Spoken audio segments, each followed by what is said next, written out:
How's it going? What can I do for you? So basically, I have like a mix amp and not a mix amp, like an actual proper audio mixer and a set of like pretty expensive like radio mics. Like, 1 second. and 1 second. Huh? If you don't like it or whatever, then.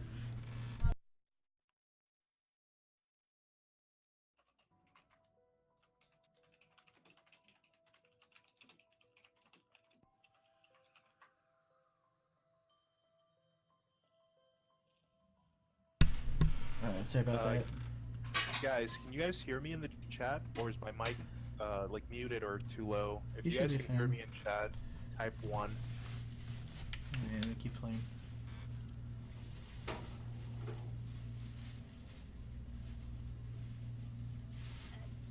Thanks for fun, Deep Parader. Hello, Sly. Shout out to Killer Chaz. Shout out to Famous Warrior. Let's see, who else do I see here in the chat? Alright. By the way, just gonna say this as well. This is something different that you guys don't normally see, is this guy talking on people's streams. I want to make this clear, this is my own stream. I can let anyone talk that I want, and I could do whatever I want. To be fair, that's why I still ask you all what you guys want, because at the same time I'm trying to work with y'all and trying to get along with everybody. But just understand, I'm not going to put up with people that are difficult for no reason. It's okay to disagree, but in a mature way is the only way. And I believe in people giving second chances to each other. That includes me giving second chances to people and receiving that from people. If Wings is wanting to be cool, that I'm going to support that. And I would throw that off to pretty much anybody else. As long as you haven't really made me mad in general, I can put up with pretty much anything. To a point. But there's certain lines that people don't cross, and just make sure you don't cross them. Yeah. I feel actually, you know, to answer your point, I feel like nowadays people actually like me a lot. Like there's this group on Twitter, and I've seen them in people's chats and stuff. I'm not sure if they're trolls, but it's called the Wings Religion. I see that. Yeah, yeah. It's I don't really know. It might be a meme. So it's, you know, it's like one of those things. Like sometimes people make memes, and you can't tell if it's like a compliment or if it's people making fun of you or something. But I do know there's something called the Wings Religion. Yeah, I've seen it. I thought it was kind of a troll, honestly. People would post that and hashtag it and stuff for reasons I don't understand. So Sly Raven says, "I am a high priest of the Wings Religion." I don't even know what a high priest constitutes. Like, what does that even mean? What's up, Bagsy? Welcome to my stream. Man, I feel like a co-host on a late night, you know, one of those late night like SNL, you know, like Saturday Night Yeah, Live. Saturday Night Live. Maybe it sounds like you have some questions or some topics you want to discuss. Is there anything that you want to discuss? I'll talk while I play, unless I get a Mark II, in which case I'm shutting up and I'm just going to focus. No, that's fine. Yeah, you can focus. I'm not going to say anything distracting. In that case, I guess I could read the chat a little bit and just say hi to people that are being positive. That's fine. But I mean, we could talk about anything you want to talk about. Like, I just got home from like being in a freaking office for 12 hours and having to tell my crew what to do and this and that. Had to yell at a guy today, which was kind of awkward. And yeah, so I feel like a little bit drained, but at the same time, like, I feel kind of excited to talk to you for the first time, like the first official time of us ever talking on the mic to one another. So why don't you tell everybody about what kind of work you do? Since you talk about your job, might as well. Everybody's got a job, or, well, not everyone does, but everybody has had one or will have one at some point. But everybody has had one or will have one at some point, if they don't right now. So I'm self-employed. My undergrad was in computer science, and then my MBA obviously was business administration. I got into tech, you know, thinking that I wanted to be like one of those like legendary programmers. It was kind of a grind at first. Eventually, you get good at it, and when you get good at something, then you enjoy doing it. But I soon realized I'm not like I'm not the type of person, like I'm not what they call like a code monkey. Like I wouldn't be able to enjoy my life if I was writing like, let's say 30,000 lines of code a week, you know, working 60 hours just jamming on my keyboard. So I'm actually more, kind of sounds cringe to say it, but I see myself more of a tech enthusiast visionary. I feel like there's a lot of problems in society that can actually be amended through like simple applications. I'm actually working on one right now. I feel a little bit hesitant to say the name, give too much information, but it might actually end up alleviating unemployment. That's always a kind good of thing like- to do. Yeah, no, it's, if you think about the tough problems in the world, there's definitely, you know, war, there's famine, there's world hunger, there's crime, but unemployment, I would say, kind of affects all those other ones, you know? Like, when you have the most unemployment, statistically, you have the most crime. War definitely leads to unemployment. Sometimes unemployment can lead to war. If the country's economic system is failing, they kind of see a venue to profit off, you know, invading their neighbors. So definitely, if something could be done to alleviate unemployment, like at first I'm thinking about doing it locally here in my city. But then if it works out, and the government actually wants to sponsor me, then maybe try the same application statewide, if not nationwide. And if it can work here, it can pretty much work anywhere. It's kind of a lofty goal there, but right, whatever you I aim know, for I know. is what you're more likely to I hit. used So, like for many years of my life, I considered myself a cynic, like very negative and, you know, kind of in that mindset that, you know, everything's a scam and everyone's out to get one another, and, you know, it's dog eat world, you know, where dog eat dog either- world. Yeah. Yeah, that. So yeah, I've actually done the bravest thing that I've ever done in my life, and I'm actually, I don't know. You can say it. It's okay. You know, I'm trying to be optimistic. I don't want to say I'm trying to turn over a new leaf, because I feel like I've always been the person I am now. It was just layers upon layers, and I'm just trying to be my authentic self, and, you know, if I can help others, and in the process, you know, that ends up working out for me, and people want to follow me and all that, then I welcome that. It's always a good idea to help other people because it usually comes back. Yeah, reciprocity. Yeah, what's the word? Reciprocity, something like that. So it's like reciprocity. No, reciprocity. Yeah, which is, yeah, you help someone and then it comes back, kind of like good karma. I've only seen that word in writing, so I can't. Reciprocity? Yeah, there you go. That's how I would say it. Thanks for fun, Seth Billions. God, I love these restarts, man. Whoa. Cash, there's no need to call anyone a soy boy. What's a soy boy anyway? What does that mean? So there's this theory, right? There's this theory going on right now that says that people that... So first off, you go to the supermarket and you buy milk. It doesn't matter if it has the red cap or the blue cap or the rainbow cap. It's a soy product for the most part. What they do is they'll take some cow milk, but the majority of it is extracted from soy. It's a fire rim. Soy milk. And they do that obviously to turn a profit.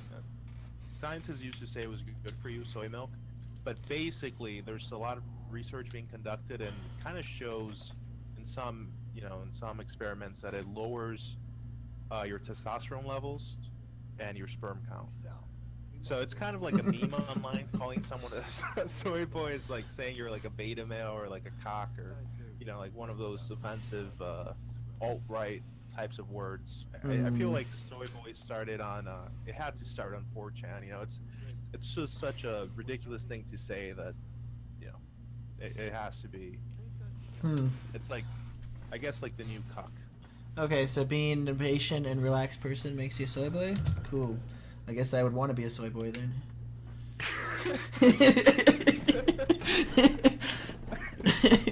Actual Mick has more effects on testosterone. Rest in peace. What's up, Acclimat TV? See, I don't know about all that. Do say that guys that have they do say that guys that have slightly lower testosterone levels last longer before ejaculating. So, Oh Dahniskas gosh. might be onto something. Let's keep it PG though. A good laugh is alright, but let's keep it PG here. There's a lot of 12-year-olds and 13-year-olds. No soy boy, no ejaculant words in the chat, please. Yeah, there's all these conspiracies. I don't know if you ever heard of like Alex Jones, but like on the topic of the whole, should I say the word soy boy or is it like? Just you can go with it. What's up, Cars? Welcome. So there's this theory that states worldwide are sponsoring, like putting chemicals in things, and you know, especially like soy products. It's not just in milk. I just use milk as an example, but pretty much if you're vegan, most of your nutrients in your diet are actually going to come from soy. Like, there was this scientist back in the 60s. He said that you could cure world hunger with soy-based products, just because it's so affordable and so cheap, and really easy on agriculture and land fertility. But yeah, there's this conspiracy theory that they're using soy products and other chemicals and GMOs and all that to pretty much lower competition. So like alpha males can have like all the hot chicks, and then most guys, because of like video game addiction theory and you know, all these other social pressures, basically the majority of men or teenage boys would kind of become like men children and have like low testosterone and become gross in like their mother's basements and all that stuff. so they wouldn't approach women, and then since there would be like a lack of competition, women would just, like, if you're an alpha male, like they would just, you know, go for you. So that's like a huge conspiracy that's going on right now.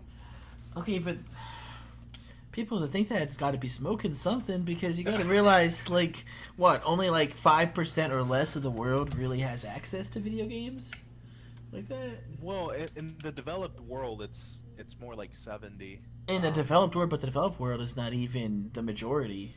The vast majority of people, like China and Africa and a lot of other places that are loaded with lots and lots of population numbers, they don't even have access, in some places, to even electricity.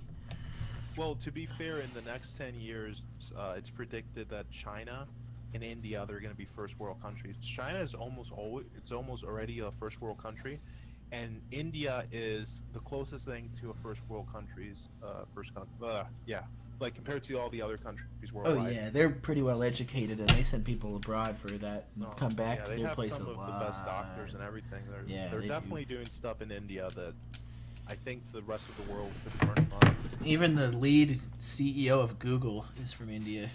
That tells you how well they're doing. If they're getting people that well educated and right. Unfortunately, like still in like some rural parts of India, there's a lot of public defecation where people, I don't want to say it's in their culture, but it's less frowned upon than here in the West, where people will, like on the street, just casually, you know, lower their pants and defecate on the ground. I know, dude, I know, that sounds weird, right? But that's, was that cultural relativism? Things are different, you know, in other places. I've been around. Oh man, as I was saying that, I just saw the Mob of the Dead character taking a poop on stream. What is this? He was, you're supposed to focus on the fact that he's going into that newspaper looking for, why do I keep getting this character? Yeah. So does my voice sound pretty clear? Yep. I know there's some microphones that they have like bass reduction, and I hate that because it makes your voice sound like so, like teeny. No, you're fine. For those of you that have watched my streams in the past or listened to me, do I sound regular using this mic? Do you guys think it's good quality?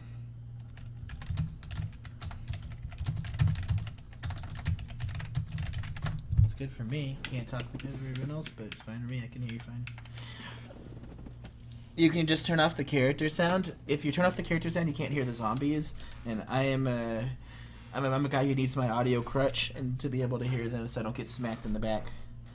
Sorry. That guy moans a lot, right? Yeah, he squeals, and his quotes are the most annoying of them. Like, I just can't handle it.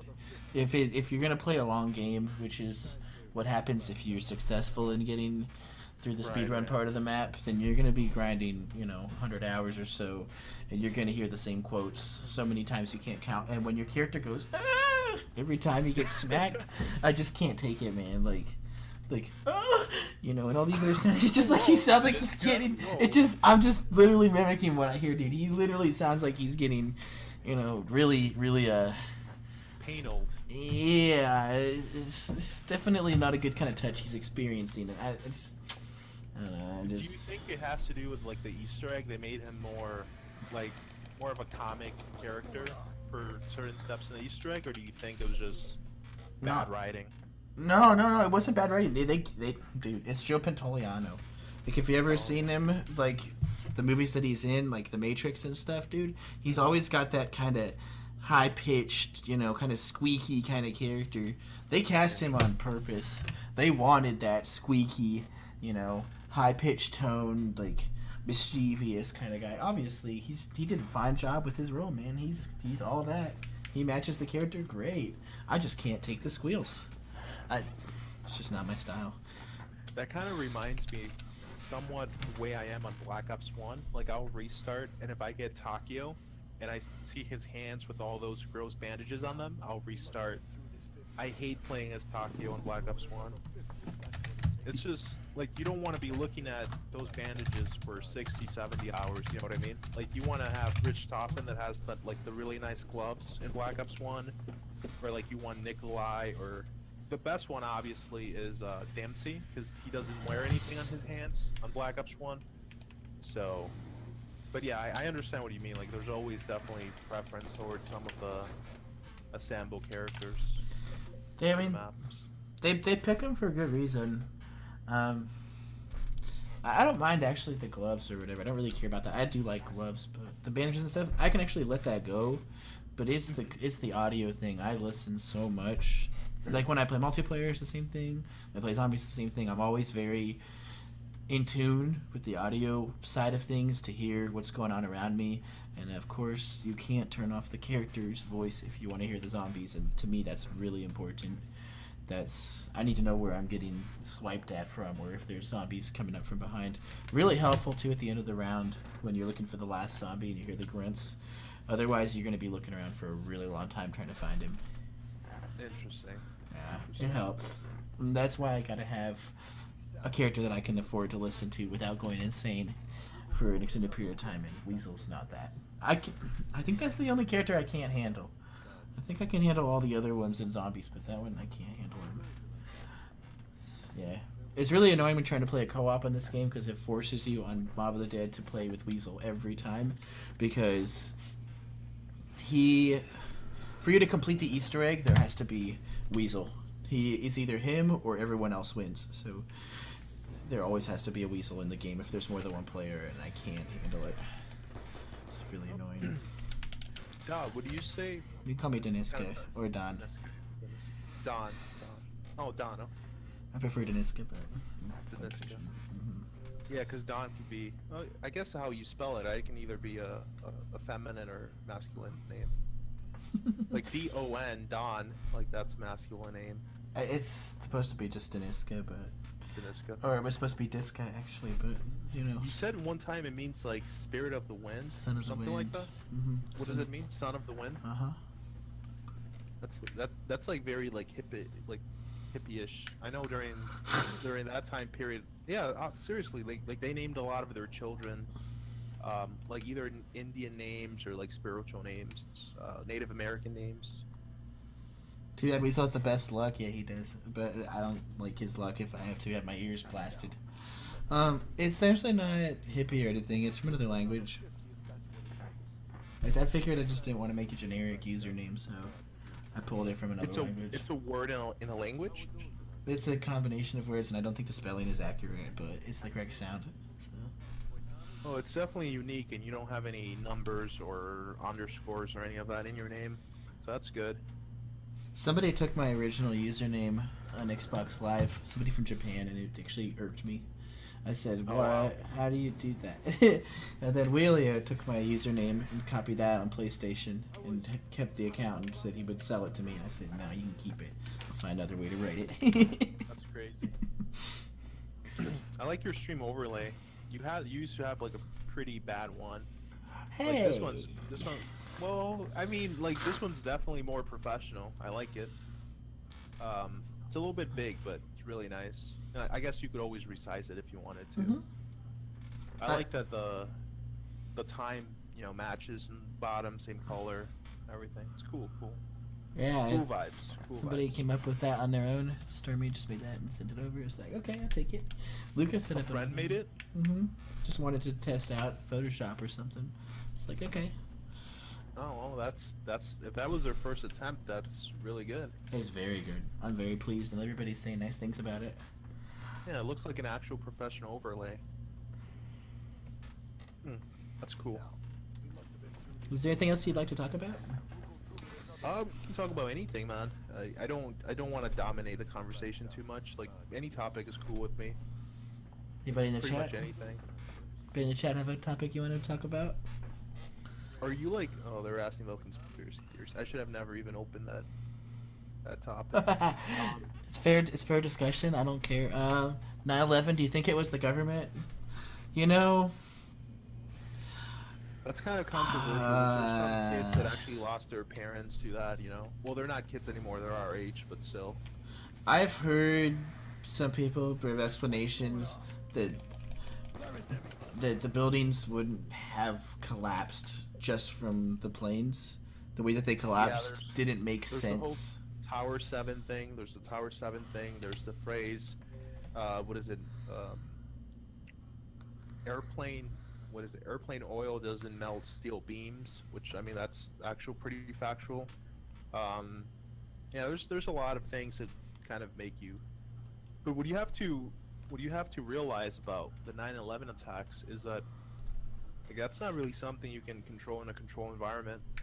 You know, when all that stuff is going on, like you're gonna get weird results. You're gonna see things that don't make sense. There's a couple of videos on YouTube of like some people say that planes never even crash into the Twin Towers. Oh, they were full of right. explosives. Right. So what about all the different cameras that caught that? Well, the thing is, some of them, I'm not saying all of them, but a couple of the ones I've seen on YouTube have like some sort of like pixelation around where the airplane is. But you could also make the argument like the airplane was going so fast, or it was recorded on old cameras, and then you upscale to HD in 2018, and like the YouTube, the YouTube conversion of rendering the video. So I don't know. I don't know what that pixelation's about, but it's definitely a little bit suspect, I would say. The only thing that's hard to believe about that is the fact that somebody would be willing to just kill themselves to do it. Oh, I mean, dude, there's Buddhist monks, right? Like in Sri Lanka, there's Buddhist monks that have set themselves on fire to protest. Like, people think that not Hindus, what's the Buddhist monks? Yeah, like people think Buddhism is like very pacific, and you know they're people that are practice nonviolence and all that. But I don't know. It's pretty interesting. Like, there's some parts of the world where, especially in India and Sri Lanka and Pakistan, there's a lot of issues between Buddhists and Muslims. Yeah, and a lot of like the terrorism is actually being done from the Buddhists towards the Muslims. Now, I can believe that there's terrorism, but what I'm saying is it's hard to believe the government could have convinced people to hijack a plane on a suicide mission. That's what I'm getting at. By the way, welcome, Fakun. Welcome back. And Miss Danny. Oh, that's my girlfriend. Oh, my God, she's in the stream. That's awkward. Yeah, but like, for example, Dahniska, you know about like the Secret Service, how they protect the president with their lives? Like, how do you get someone to willingly jump in front of a bullet to protect you?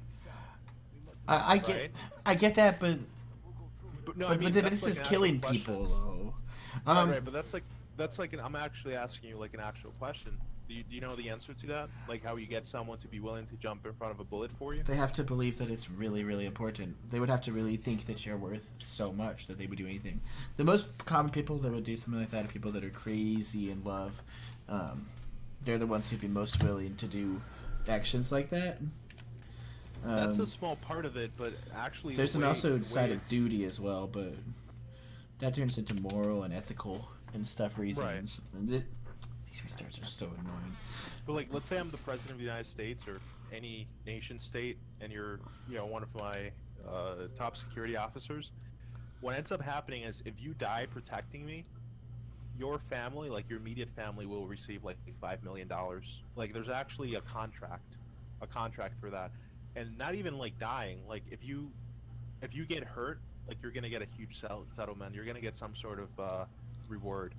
So they actually train themselves to fight their instincts. Like, in a scary situation like that, everyone's gonna want to hide or take cover or fight back or something. But they actually got to train themselves to do the opposite and like guard, the detail with their lives. But yeah, they die. Their family, like they're taken care of, they'll receive $5 million at least. In some ways, they'd be doing it for their family then, which would still be an act of love. Exactly. Yeah. But that's also like a huge part of it, and people don't realize that. The monetary thing is something, but I don't know. But but how would this relate to suicide bombing? You're saying that these people would suicide bomb to make their families rich? Well, yeah, you can definitely come up with a scenario where the government, tells these individuals, you do this, and we're going to give your family this amount of money.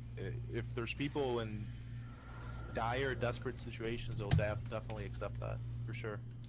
This guy brings up an interesting question, too, about the plane that crashed over Pennsylvania.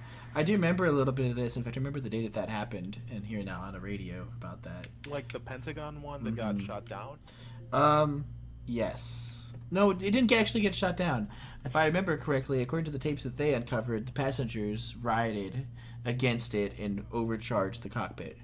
Like, went in on them. Like a concerted effort from the passengers, hearing about what was going on through cell phone communication with relatives and other people. They heard about what was happening and put two and two together and said, this is the same thing happening.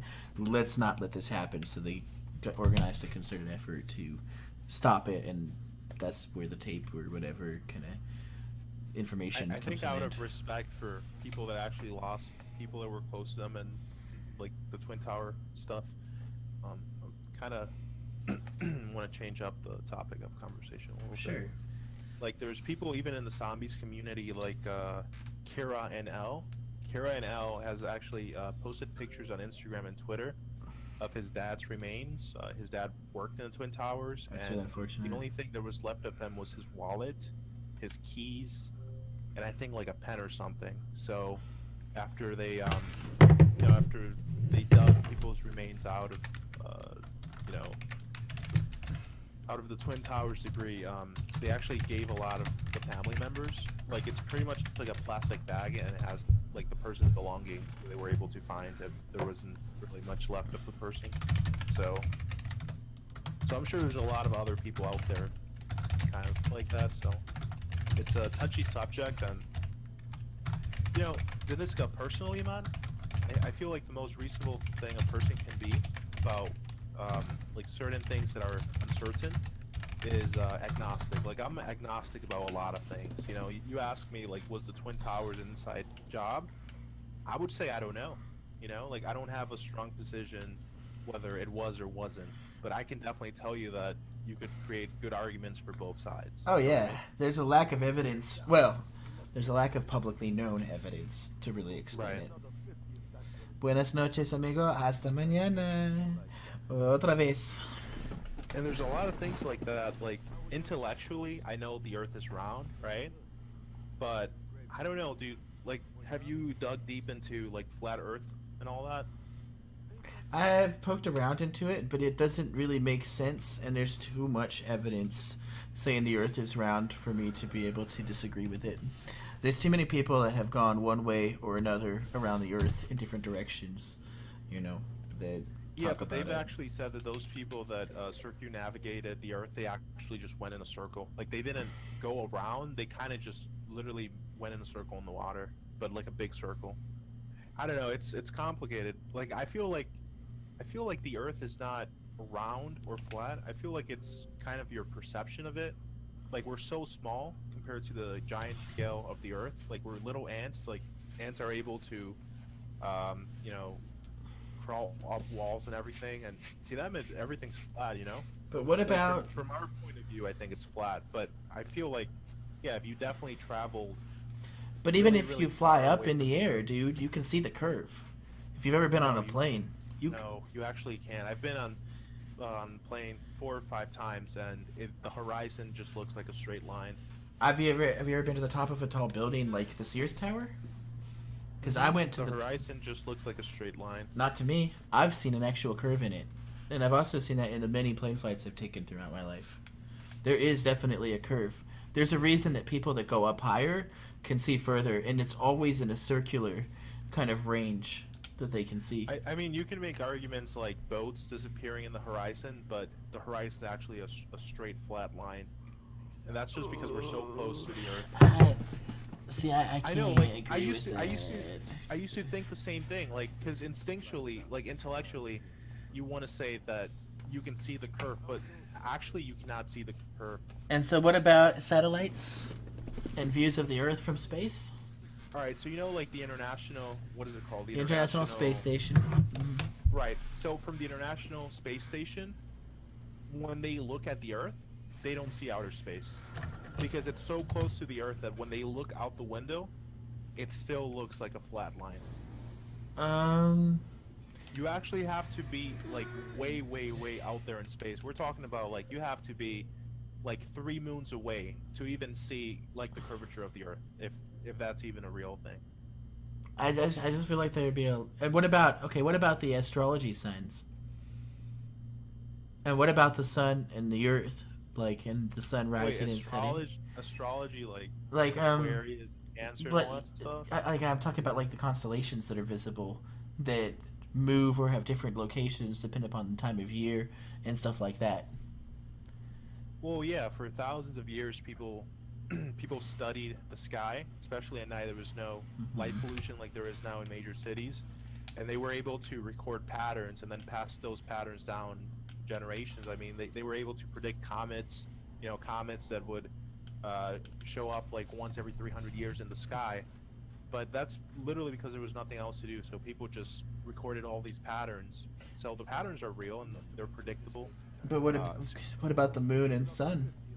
That they always go in a particular Like the phases of the direction. No, they go in a particular direction. They always start towards our east and end in the west when we're talking about the sun every day. And it does that on a consistent basis. Like there's no way that it's so consistent unless it's the same thing. Like you're not going to get 500 suns in a row with the same pattern like that. It has to be the same one.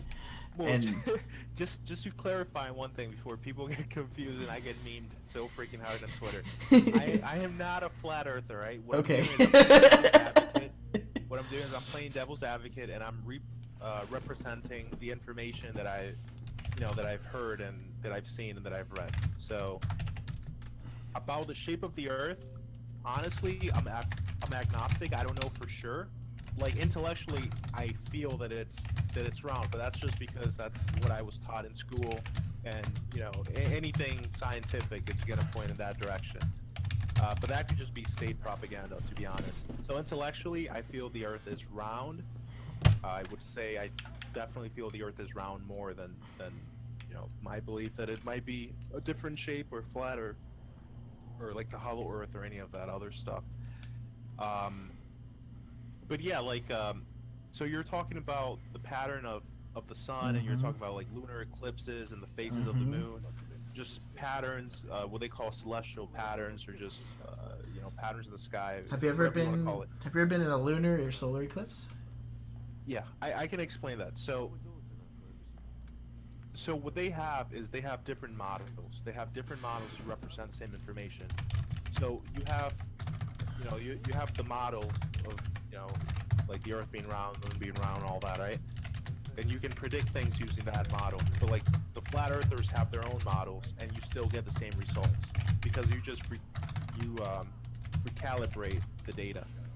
You know what I mean? Mm-hmm. So using different models, you can still get the same result. For example, right? Like Christopher Columbus supposedly navigated the ocean using sky charts, right? So he was able to stay towards like true north and all that. But he really didn't have as much scientific information about, you know, the constellations or the Earth or anything like we do now. So everything he did using slightly different models than the ones we have access to. And he still succeeded. So you can still use incorrect models or different models and get the same results. So yeah, the flat earthers, the thing about the flat earthers is they're kind of like independent thinkers. So there's a lot of different types of flat earthers. Like there's the hollow earth flat earthers. Oh, I like the discussion about hollow earth. Not necessarily that I believe in it, but I find it so curious. But yeah, keep going. But yeah, they have their own models. Like they say that the sun is actually a lot smaller than we're told it is, right? So like we're told the sun is millions of times larger than the Earth. They think the sun is actually a lot smaller than that, and it does move in the sky, right? It's just not the same distance and it's not the same size. So it's a recalibration of that data. Same thing with the moon. Like some of them say like stars are kind of like they call pocket-size holes in the firmament of the sky. Those are like the really religious ones. Thanks for following. Get busy, Meyer. Sorry. They just have different models, but they still believe in like the faces of the moon and everything. You know, like I've talked to them a couple of times. I've actually, for quite some time, I was trolling flat Earth streams on YouTube, and I found that a lot of them are just religious, and they're using flat Earthism as a way of proving that like Genesis in the Bible is true, right? Because it talks about the separation of the water and the separation of the firmament and all that.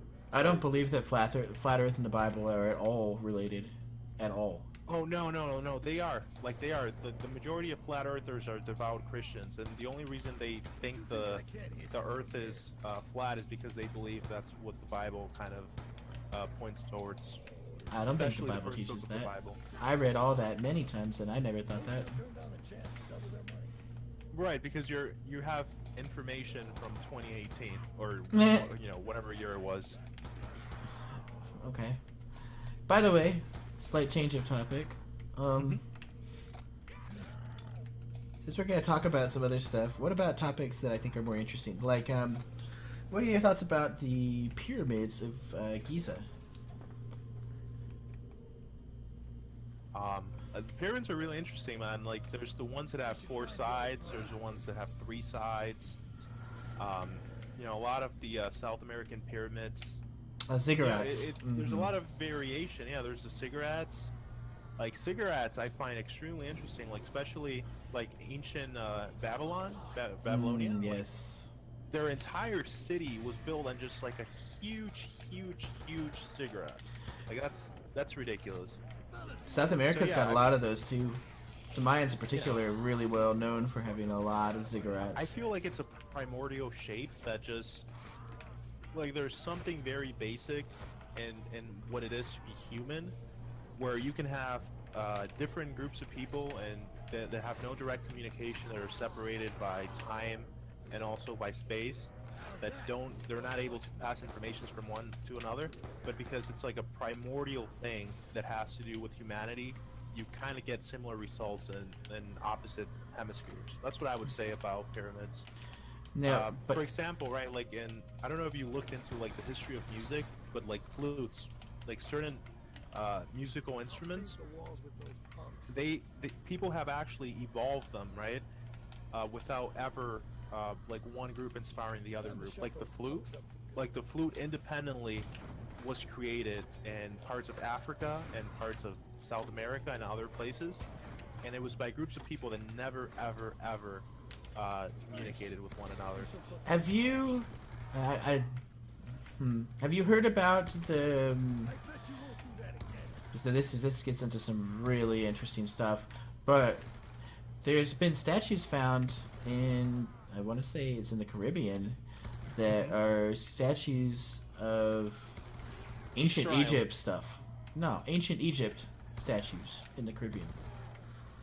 Like the ones that are under the water, right? That scuba divers have found.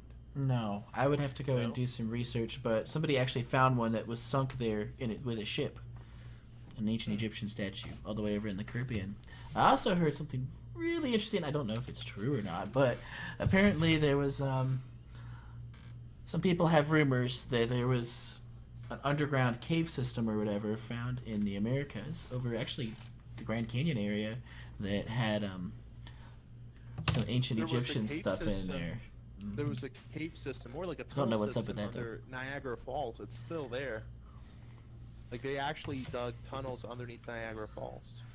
But what I'm saying is there was ancient Egypt, well, according to what I've heard, again, Right. there was ancient Egypt stuff, like a garrison, more or less, found underground in the Grand Canyon area. That's a rumor I heard, but it was really interesting when I heard that, because I was like, And there's also, for the record, there's a place, I believe it's called Sacsayhuaman or something like that. It's a city in Central America, I believe, or South America, I forgot which, but it's definitely down there, and I saw some pictures. It has sculpted stuff, and we were talking like from the Mayan times, that represent clear statues of different facial types. So we're talking about, really wide nostrils, like you would expect to find from people from Africa, that we don't really see so much like in Europeans. There's the and other Sphinx, stuff like that. The Sphinx nose was purposely destroyed, and a lot of conspiracy theories say it was destroyed because the Sphinx original nose was an African nose. So, yeah, definitely. I mean, you think about like ancient Egypt. Most likely, ancient Egyptians were at least brown, and most realistically, just dark Africans.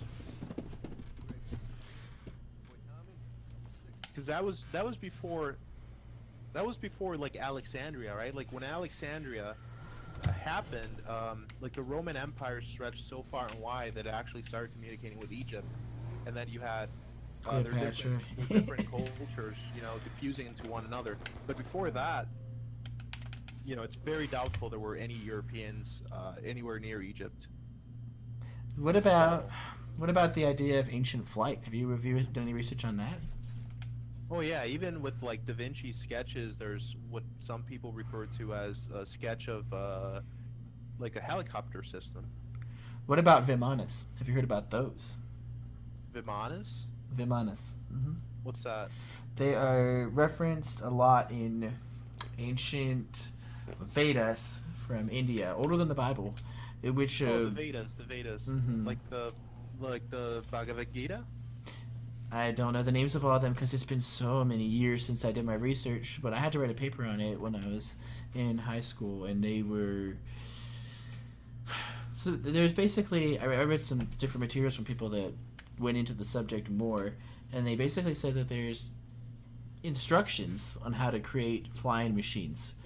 Incomplete in some cases, according to the writing, because they don't want it to fall into unfriendly hands, and also a description of the Earth's surface as what it would look like from outer space. That's what I heard. Again, I'd have to go and look for the source materials because it's been many years, but I found some interesting stuff I can tell you about just that. from common sense that humanity has always been fascinated by the idea of flight. Mm-hmm. You gotta think that every single corner of the globe, or the flat Earth, where people lived, there were always birds, right? So the concept of flight is something that is very intimate to humanity, because we've always seen flying creatures around us, whether they were insects or actual birds. Oh, Wings, did you hear about the glider that they found in an Egyptian tomb? The glider? It's Kind of cutting in and out. There was a glider found. They actually have it, which is like a perfectly designed glider based off of all the right principles of flight, all the ideas of air and how to maneuver, how to use lift and stuff. A perfectly found glider that glides really well, found in an ancient Egyptian tomb. I mean, that makes sense to me. Like the ancient Egyptians, they had papyrus, the precursor to modern day paper, and like, you know, everyone here in the stream and the two of us, like, we've all made paper airplanes, right? So, Yeah, so something as simple as the idea of creating something that can glide, especially when you already have access to light materials that can be folded and all that, I would say definitely. Like, I can totally. No, it was see carved. Carved? I'm pretty sure it's a carved glider. Like out of rock? Out of wood, I'm pretty sure. Out of wood? You'd have to go and look at it, Alright. but it was a really. I mean, It was like they described it as something that was very advanced. Like whoever made it really understood what they were doing with the exact way. You'd have some really interesting times doing some of this research. without even looking at it, I already believe it. Like, I can see it, you know? Like 10,000 years ago, there would have been nothing impeding people from making a glider and using it. Because this is the thing, right? To make a glider and use it, you don't even have to know about physics, right? Like we come up with all these complicated and convoluted formulas and equations and you know, sets of systems of laws to explain the world around us, but intuitively, we've always known about gravity, right? Intuitively, we've always known that like wood floats on water. So like we've always had some sort of primordial concept of density. So yeah, definitely they could have made gliders that adhere to our standards for flight, and yeah, people might have used gliders for short distances between hills, like hilltops. I can totally visualize that. But what I'm getting at is that it was supposed to be a very advanced one. We're talking about like the experts who did it were like incredibly impressed at the amount of knowledge and perfection in it. Oh, you got to go look at it and just look it up for some source material, like ancient Egyptian glider or something like that. Yeah, I saw some really interesting stuff. If you want to link it to me on Twitter, I'll definitely take a look at it. It's really good for thought-provoking questions. You know, like how much of the knowledge you found today, or you think you know that people think they figured out right now, is first time around. I feel like humanity has found and lost knowledge numerous times 100%. throughout history. You know what I mean? 100%. I don't think they ever made a Xbox Live or anything like that before, but. Oh, definitely. Yeah, electronics, that's completely far-fetched, and that gets into like ancient astronaut theory and all that, which that's just ridiculous. But yeah, no, like look at writing systems. I would definitely classify language and writing as an early form of technology, and just the fact there's different language systems and different writing systems, like that proves that independently different groups of people were able to create their own languages, right? With syntax and grammar and everything, and they were able to independently create their own writing systems. So that's a form of knowledge that we know for a fact was lost and rediscovered multiple times and even simultaneously throughout the globe. What about... So mathematics, definitely. I mean, they say algebra was from Iran, right? Iran, or... I believe that was Arab. It was an Arab design. Yeah, they even called it like the Arabic numeral system, what we use as modern numbers. So, yeah, definitely. There was something else, and I just lost my train of thought. Can I please get a Mark II? This is ridiculous. I haven't seen a Mark II.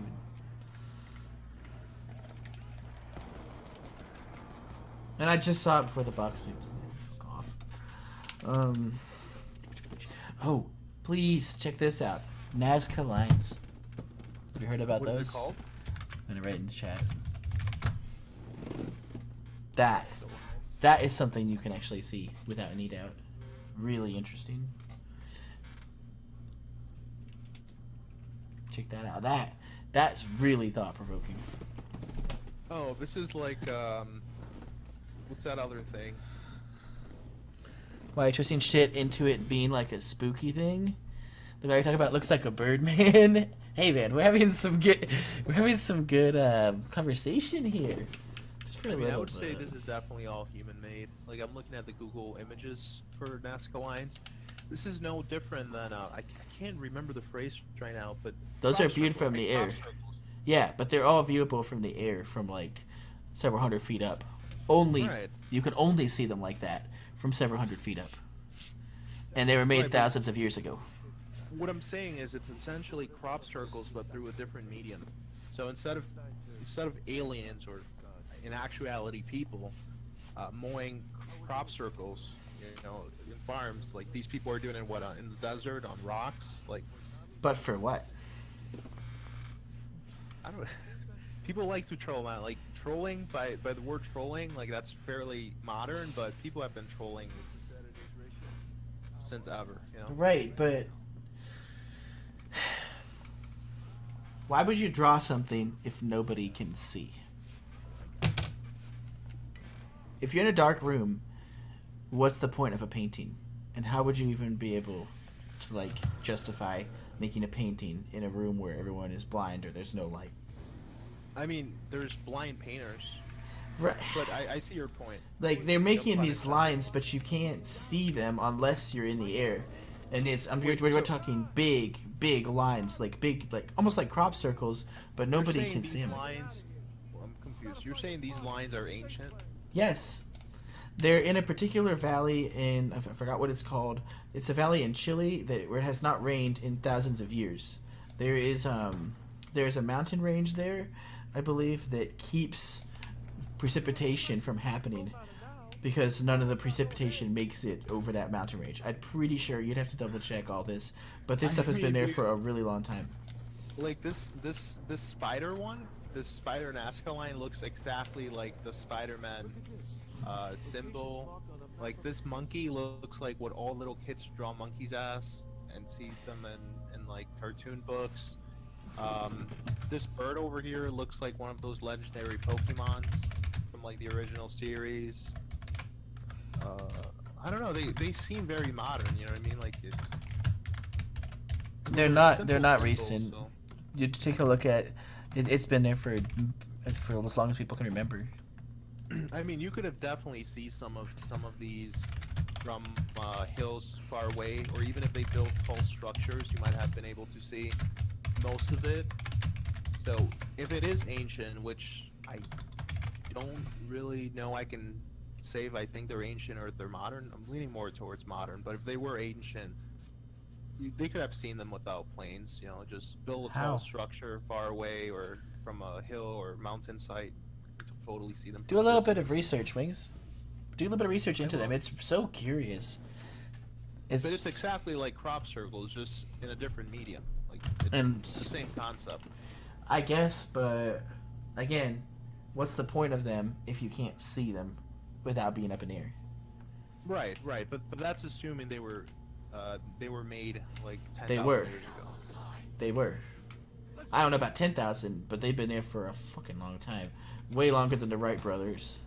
But you can't even carbon date it.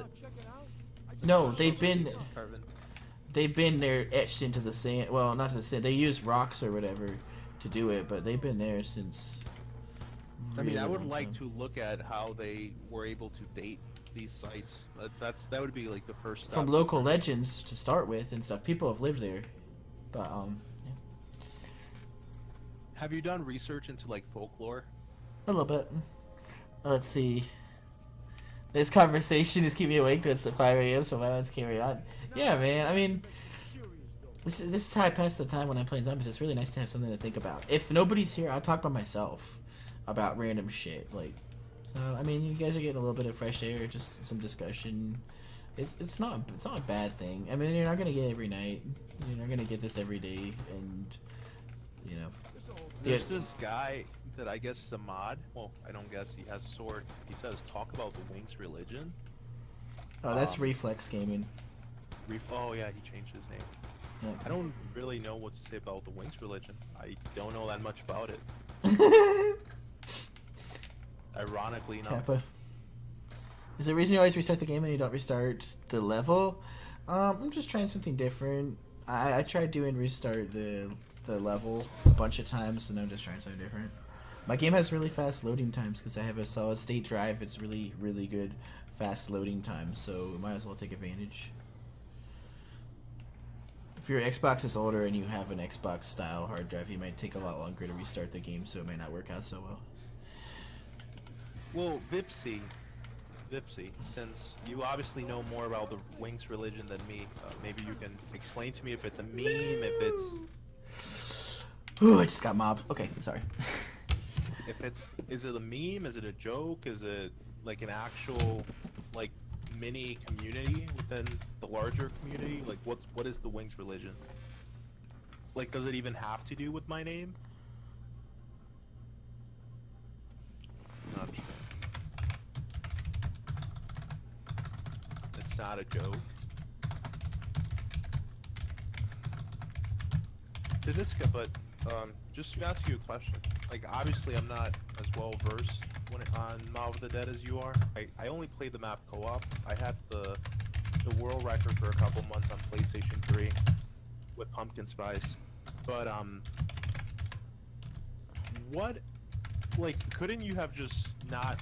I mean, you don't want to take an early down. That's what it is, right? I don't do early downs, no. But what if you would have gotten the Mark II? Then I would just restart anyway. Huh. Sorry. I mean, it's not unplayable, it just pisses me off. I'm going to at least want to flawless 100 every time. I will not do anything less than that. Because if I can, it's a standard I can hold myself to. It's not impossible or anything, so I'm going to start off my game like that. Like an early down on round 3, get the Mark III, and then Mark II, and then be flawless to like 120, and it would just be one down. Like, eventually you're going to go down a knob, right? That's true, but I don't know, it's just one of my personal things. I would tell somebody who's new, if you're not patient and you don't have the experience playing, you're going to take downs anyway. But for me, I've already had 145 with no downs, which was the fastest game ever played on the map. So I might as well just try and maintain that standard, you know? Is it unrelated to people talking about your downs? And it's not related. It's just, do. It's a personal challenge that I do. Personal challenge. Mm-hmm. All right. It's a personal thing. That's cool. How many minutes do you lose per down? It depends. It's between 2 and 3 or 4. It depends on how you recover and what kind of situation you're in. I mean, ideally it's like 2. If you don't mess up too much and you have a quick, straight go for a jug and return, you don't want to waste time buying extra perks after the first down or whatever. It's just not worth it. Maybe once or twice buy speed cola, but when the game progresses, it's so terrible that the Blundergat shoots those shots and just random directions. Like, if it was consistent, if you could use the Blundergat like the crossbow in BO1, it would be so awesome. Like, Maw of the Dead would be so much better. Well, yes, it would be, but at the same time, it does present a challenge to try and not rely too much on it. I think that's something that kind of keeps people in check from being able to abuse too much. Yeah, because the ammo does run out when you're you're talking about a 1 hour round. In and out really hard. Are you like on like your old internet or something? No, it's just probably my microphone's a little bit too far away and it's relying on audio pickup. I was gonna say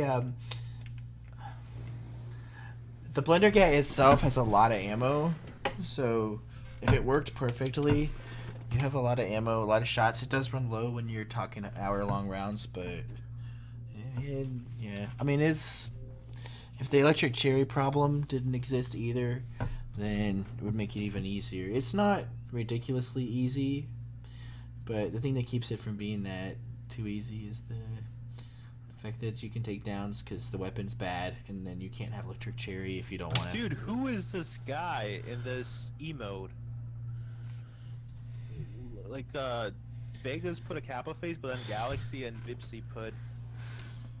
Who's that? It says Reflex Modder, so I'm guessing that's Phoenix or something? I don't know. Oh my goodness. He looks so young. He looks like 13 or something. Something to Destiny Panda. That's kind of mean, man. You know, I should probably not say anything that we've talked about on DMs, but, you know, this community needs to be reformed. Like, there's certain elements that have become almost a part of the culture of the community that, like, we don't need to be making memes, like, ridiculing, like, each other's, like, docs pictures, you know what I mean? Like that's kind of taking it far. Like, let's say, Dahniska, let's say you never showed your face on stream, right? and like I found you on Facebook, or like someone sent me like a secret in real life picture of you, and I turned that into an emo, that's kind of fucked up, you know? That's why you gotta trust people. You only pick the people you trust to share your info with. But, like, what I'm saying is that picture doesn't look consensual. Like, I don't think he was, you know, like, I don't think that's a selfie. Like, I feel like that's like a friend backstabbing him and, you know, sharing his picture without his permission on Twitter or something. Like, that's messed up. What you gonna do about it? That's why I don't give people my personal stuff for that, unless they're a really good friend. Yeah, but I mean, that picture had to come from a really good friend, or someone who's a really good friend at one point. He says Phoenix streams with a face cam. Oh, he does now, but when that picture started circulating, he had never. I don't know. What I'm basically saying is, for BO4, it would be nice if maybe people that are in like leadership roles in the zombies community, if we could get together and, you know, like, if we could shift the culture in a different direction, because there's definitely like things that are extremely toxic that people do. I mean, everyone is a leader in a sense. There's really no leader on Twitch. Everybody's just shows up and does their thing. It's good to set an example, though. Everybody can set an example. I mean, Sith Bass, for a pretty long time, he was kind of a leader. Like, before, you know, he was exposed and all that. Like, he actually seemed like a sincere, like, nice guy. Like, man, that's a good topic of conversation. We can talk about, like, briefly discuss the history of the zombies community. Go So for it. you joined in like what year where you actually like started streaming? 2014. 2014.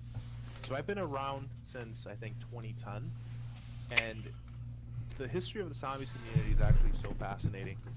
So what we think of as, oh man, where to start?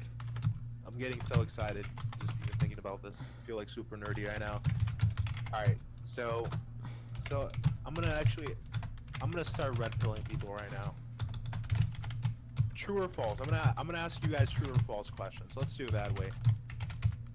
The first quote unquote zombie records, right? The first achievements in the video game of Black Ops Zombies that were considered world record caliber, were they highest round or highest amount of points?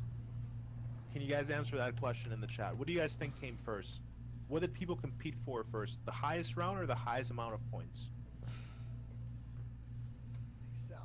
I'm gonna ask. I bet you the very fact. Dahniskas. I'm gonna tell you the very fact that you even asked that question and gave those two answers is a clue. Oh, they're saying my volume is really low on your stream. Dipsy's saying if you could turn up my volume. Let's see here. Wing's own CR? That's very silly to say. Alright, I turned it up. Alright, so basically my question, we're going to be briefly discussing the history of the zombies community. And I've been around since 2010. Like, I started getting really deep into the game, you know, for Christmas. Like, when Black Ops 1 came out for Christmas, that's when I started playing zombies for high rounds and all that, and watching videos and connecting with people. But I'm asking you guys, like, a trivia question. What came first, right? What do you guys think came first? People going for high rounds and posting videos as world records, or people going for the highest amount of points and calling that a world record? I bet you they did the points first, since you keep They asking did. that. I mean, the only reason you even bring that up is if there was another answer besides the obvious, which would be the rounds. Right, so the points. So actually people competed for points before they competed for high rounds. And man, it was really fascinating the way they did it. It actually had like its own science. Basically what you wanted to do is you wanted to get the most amount of points in the least amount of rounds. So basically like the idea of like maximization. So like on round 1, people would be shooting the zombies, I kid you not, on the toes. On the toes. Like, they wouldn't even knife them, they wouldn't go for headshots. They shot the zombies' feet, so they would get the least amount of points. Let's see. Highest amount No, of downs. I'm sorry, no, it's the Nobody other way ever around. cared They would about shoot that. the feet so they could get more points with the M1911, then they would go for the knife. so they would get the most amount of points in round 1. Flower Yeet. Black Ops 1 had a much higher point cap than Black Ops 2. Black Ops 2 was 1 million, but Black Ops 1 had a much higher point cap. If it had a cap at all. I don't even remember. I think it's 2,117,000,000 something. It's the maximum computer number on the engine. Black Ops So, yeah, 3 has like a they shot 4 for million points. something, 4 million something thousand point. But Black Ops 2 is only 1 million though. Yeah. Even like Black Ops 2, I remember playing Town Co-op. At one point on PlayStation 3, or it might have just been the patch both on Xbox and PlayStation, you could only get 9,999 kills on co-op. If you had more than that, you wouldn't even show on the leaderboard. Like when the game ended. So everyone would just stop killing and suicide at 9,999 kills. Like for a while, the max record on the leaderboard was 65 or 66 on like the leaderboards for 2 players. Because both players would just get, 9,999 kills and then end the game. Alright, so no, we're not going to talk about modding. At least not today. So yeah, more interesting factoids. Besides people going for points instead of the highest round and labeling that world records, I'm gonna ask you guys a question again.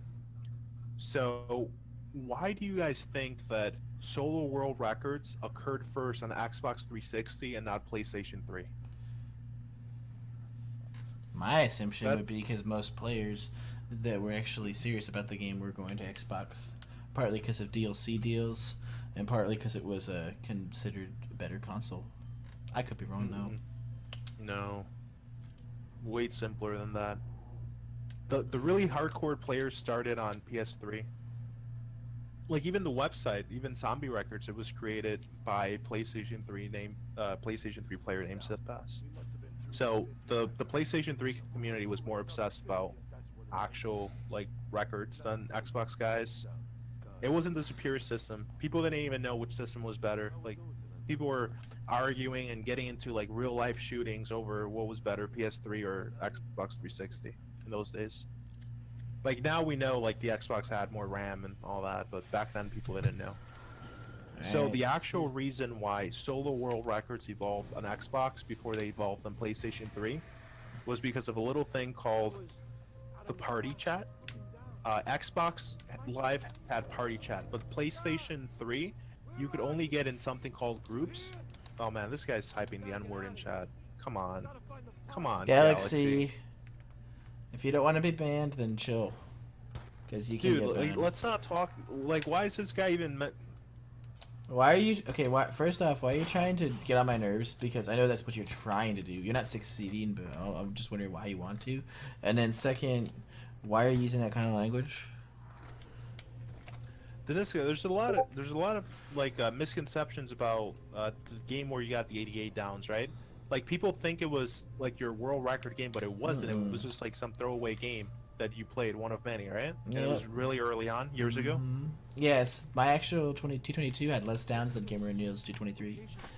But the way people portray it is you got 88 downs in your 222, which like that's just wrong. Well, they spread lies around to try and manipulate people to dislike me or to shit talk me because it makes them feel better about themselves. I don't know. It's all about trying to control and manipulate people. No. And that was like 5 years ago, right? That was, yeah, almost 5 years ago. Yeah, so it's completely irrelevant. Even Frenzy literally said that when somebody's trying to shit talk me. He's like, "Why are you even talking about it? It's so old."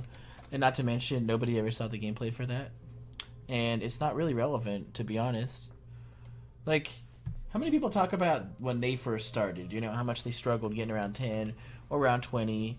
Or, you know, the first time they got to around 100, how many hours it took. People don't really do that. People just do that to me to just, I don't know, try and excuse. That's actually a really interesting topic.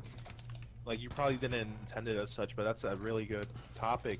Because a lot of the players that have this reputation of being the best player for, like, a certain map or a certain game, they're also the type of player that they don't start streaming until they're on round 200 or like round 163 or round 100. Like they'll never stream the early rounds because they're so sensitive and secure about having people watch them fail. Like, that's a natural part of the game. Like, there's no such thing as a zombies prodigy. You know what I mean? Like, people that get good at the game, they get good through trial and error, exploration, and watching other people that are better than them. I would say there is such a thing as zombies prodigy, because I've seen a couple people will come along, watch the people play, and then pick it up and repeat really fast. Steve is probably the poster boy of copying quickly for quick results. But he's also one of those guys that don't stream from they round won't. one, and but he does it on a lot of maps in quick succession, so you know he doesn't put a lot of time into it. But at the same time, Steve doesn't do that when the game first comes out. He waits till other people put up really good games first, and then goes and copies exactly what they did. So it's like, I mean, he removes the learning curve as much as possible. Just to make it clear before someone clips us or whatever, like, we're not talking. This isn't talking shit. This is explaining how this works and what's happening. Not necessarily saying it's a good thing or bad thing, but it's explaining it. There's other people like Mossy that can do that too, that can put up a game really fast. We can use Steve as an example because he's probably the one player that people know the most in the chat. I would actually make the opposite argument, Dahniska. I would say that what you think of as a zombies prodigy. I'm not calling him a prodigy per se. I'm saying that's the closest thing you could have to the closest thing. Yeah. Okay. All right. Yeah. I mean, I've known people like Codeman, and there was also the Space Marine. And, Space Marine was another one like that. Yeah. Like you know his Black Ops 1 runs. Like, again, same idea. He come along late in the game's life cycle when everybody's got a pretty good, system, and then he shows up, takes notes, follows the plan that everyone else does, reaches a similar end. But people like that never show up like instantly and get that. They always wait. Either if they themselves don't put a lot of time into it, they wait till somebody else does, and then they follow the plan that the first guy made. Right, when the hard research has already been done for the most part. Like, they might make the strategy a little bit faster or like optimize it a little bit, but the core strategy has already been discovered and documented, basically, right? Yeah, somebody's already worked out all the kinks. It's like making a piece of clothing. They're not going to make the plan for how to make the clothing. They just look up where you do the stitching, what dimensions it is, that you're going to use, and then they follow the direction and get it done quickly. All right, so to me it sounds like we're not really arguing, but like we were kind of talking based on different grounds. So let's so before we construct arguments on pro or con, what we should do is establish a setting for it, right? So I would say the new Call of Duty game comes out, the new Black Ops game comes out, right? That has the zombies. My argument is people that start on day one, right? Like, yes, people that pick up the game 5 years after it came out and they've already probably been fans of high round players for years, watching their live streams. They finally get like the nice setup, so they start streaming themselves, and maybe like they get really good. Like, there's this guy named Fleur that recently got banned, but he was really good. Like, in like a month, he taught himself everything there is to know about speedrunning Greece, and that's one of the hardest maps to speedrun. But part of the reason why he was able to do that was because obviously all that information had already been out, so he kind of just trained himself based on the latest and greatest high round strategies. Oh, I'm sorry about that, Dahniskas. You're good. I saw what happened on stream. No, I did it on purpose. Oh, I thought you got the Mark II and died. No, I sprayed the box on a fire seal because it's been so annoying for tonight. You can finish your little quick talk here, but I gotta go after this. I don't have any more time. You gotta work tomorrow? Yep. Oh, okay. This is my cutoff point. What I was gonna say, right? Like, let's say the new game just comes out, right? And we're not gonna be talking about people that are the exception, that find the game years later and they're able to quickly learn it off other people's research. We all start at the same starting line. Black Ops 4 comes out. Everyone who's ever going to be a high round player, we all get the game on day one. Except for people that get an early copy. But yeah. Right, so I would say there's no prodigy, right? Whoever ends up being the best, who started at the same time, they're going to get there through like trials and tribulations. Like, it's actually going to take effort for them to get good. like no one's gonna be a prodigy and on day one like they max out a map. You know, like that's No. not a thing. It never happened. Never will. Unless it's a 255 on Revelations first day, but no, Ascension. Right. Okay, Ascension Black Ops 3 was pretty close to that. That happened before it was even out on all platforms. Well, that is true. That was disgusting. To be fair, that was a DLC map, so the game's general system was already known and people were already comfortable playing with it. But yeah, I understand. Yeah, that's definitely a good point. But yeah, what I'm saying is everyone's going to get a lot of downs when they're new to the game, especially if they're not copying off other people's strategies. They're actually trying to figure things out on their own. They're willing to experiment and not stay constrained, like inside the box. What do you say, Dahniskas? Yes. Like your 88 down game was like very much experimental, right? It was a game that I played before anybody. Okay, I never had watched anybody ever play or stream a game of zombies ever. When I played that, that was all a game of me trying to figure out how to survive without anybody ever showing me. When I played the 222 game, this is how much I didn't even know taking a timer like was a thing. I didn't even know that people actually speed ran low rounds or had optimized setups. And it was 5 years ago. Yeah, it was 4 years ago. But you understand. People like to try and meme me for these really early games I played. I smashed the record by 8 rounds when they're more than an hour per round at the time. And for the record, you didn't get those downs in your 222. That was no. I had less downs.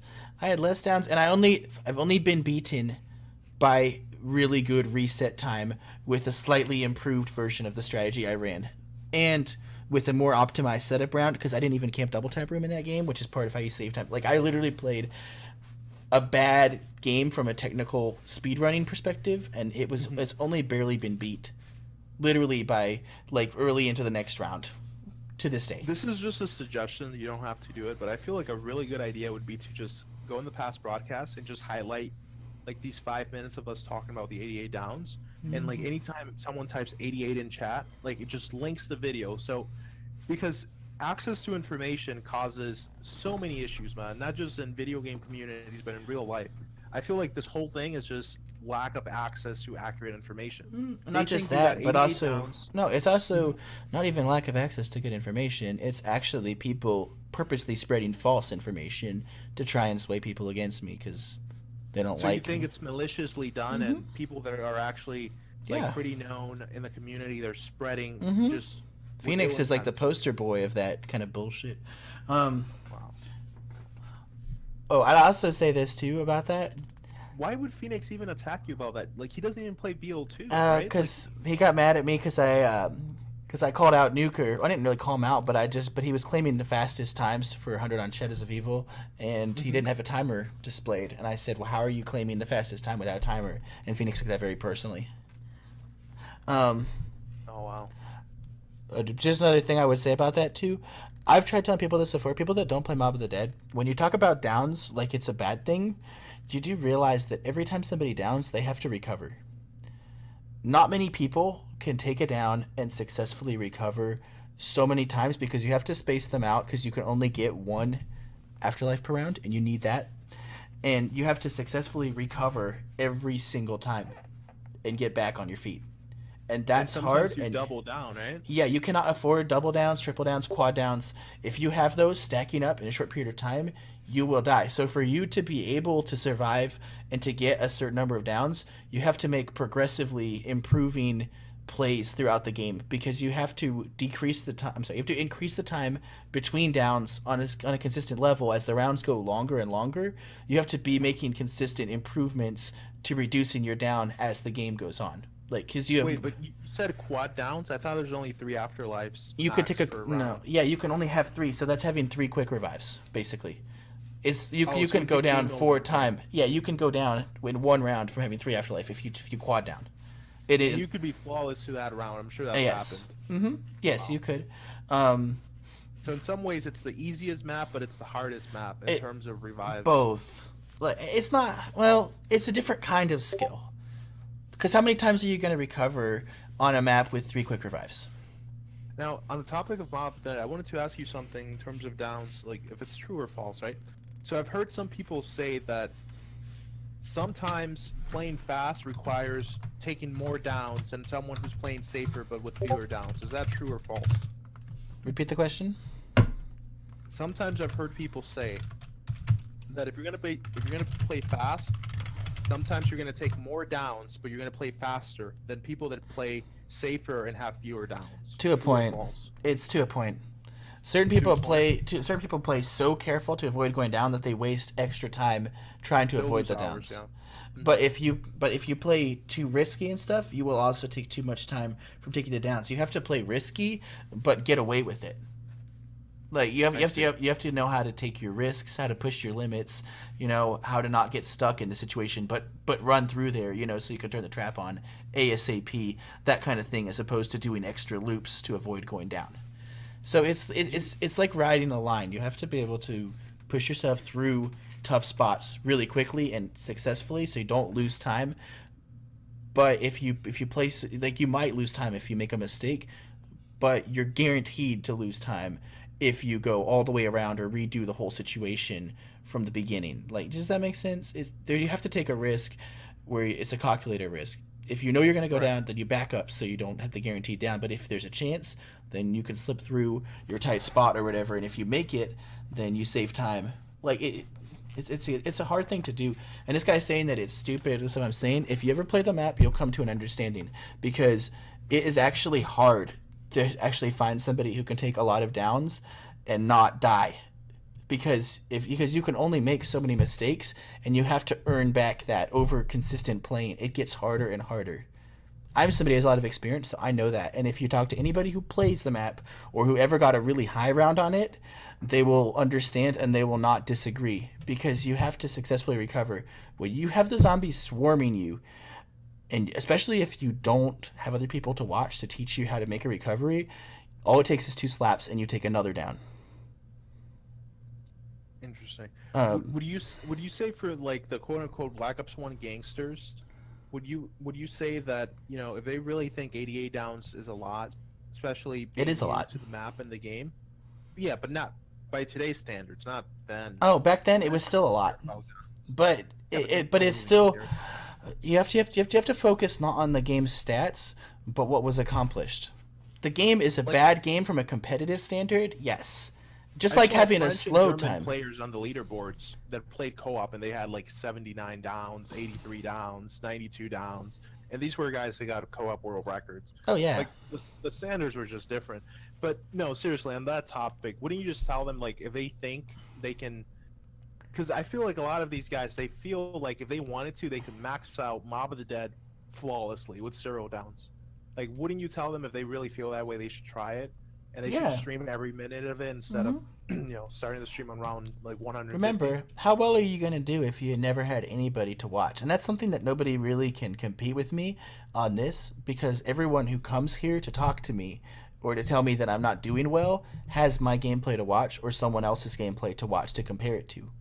If you're trying to come up with all this on your own and you never even saw anybody else play, then how well would you do without anybody to teach you? Or to, like, if nobody teaches you how to buy jug or how to not get stuck in bad situations, or about how to use the weapon or how to constantly have a shield on your back, these kind of things. Let's say you have to come up with your entirely own way of playing.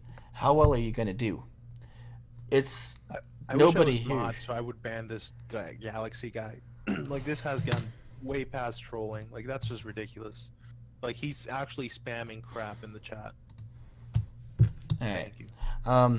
But yeah, I would definitely say most people can't really relate to it. But if you try and come up with how to play by yourself, it's never easy, and it takes a lot of patience and commitment. And I'd say, even if your stats are bad, like, let's just say you play a really slow game, and you have like 50 seconds per horde, but you make it to round 150 and you never watch anyone play. I would consider that an accomplishment, because you don't have anything to compare it to, and you've figured that out.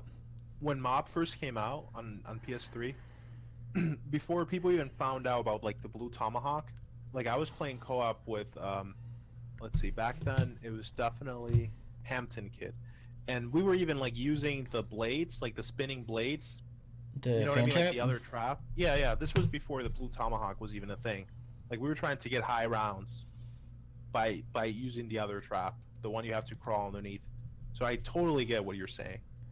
Like, and it's gonna be harder when you don't know what you're doing.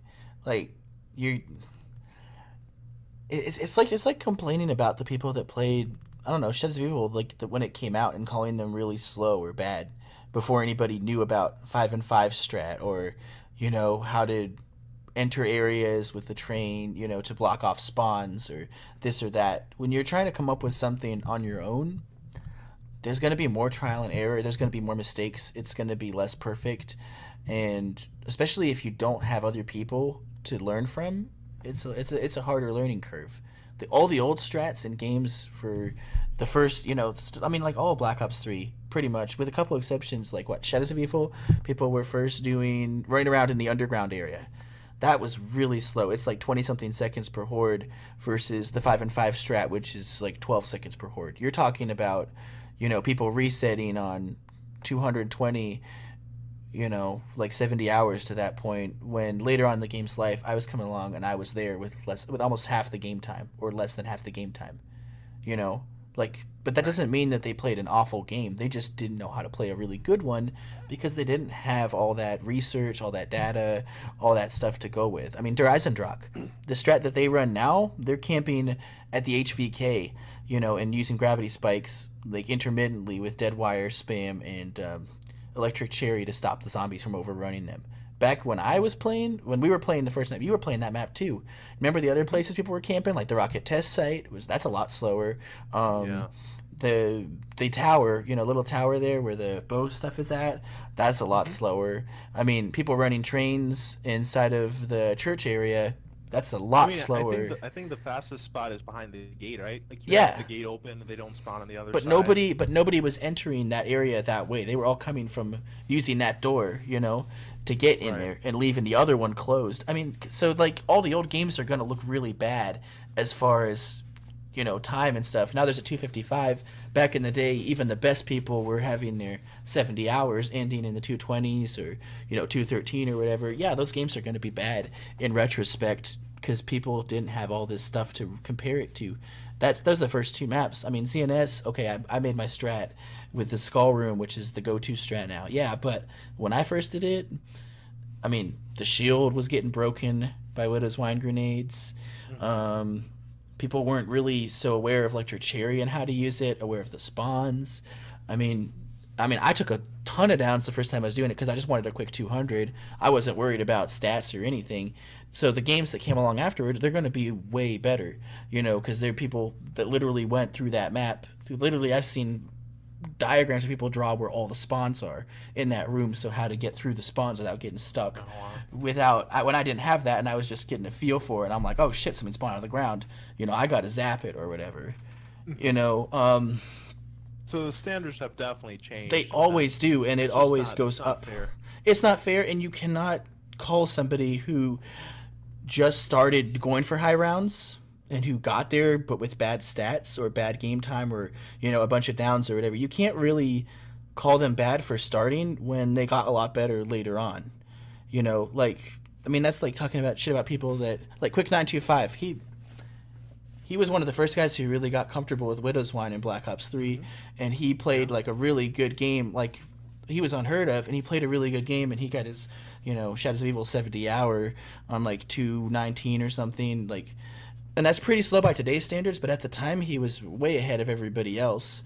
But he was considered kind of scrubby because he abused that perk so much to get there when everyone else was not comfortable with it. Yeah, he was the guy that figured out you could hold the Widow's Wine grenade to generate more, right? Yeah, and I mean, you can try and talk trash on him, and he was really slow, yeah, by today's standards. But when he did it, he was kind of doing it his own way, in a different way than anyone else had done it before. And so, yeah, by today's standard, it's bad, but he came up with something that people learned from as time went on, and he was kind of a self-made guy. I'm not going to say he was the best at the game, or he was the best after Shadows of Evil, but for that moment where he got that map down pat, he was doing something successful. Even if it was considered bad by today's standards, he was coming up with something in his own way of playing which wasn't a bad thing. It was a good thing. You could try and talk, people called him slow or whatever when he started talking shit, but Yeah. I mean, regardless of that, he had an I idea. liked him. I didn't, because he wonder was what really happened rude to him. me.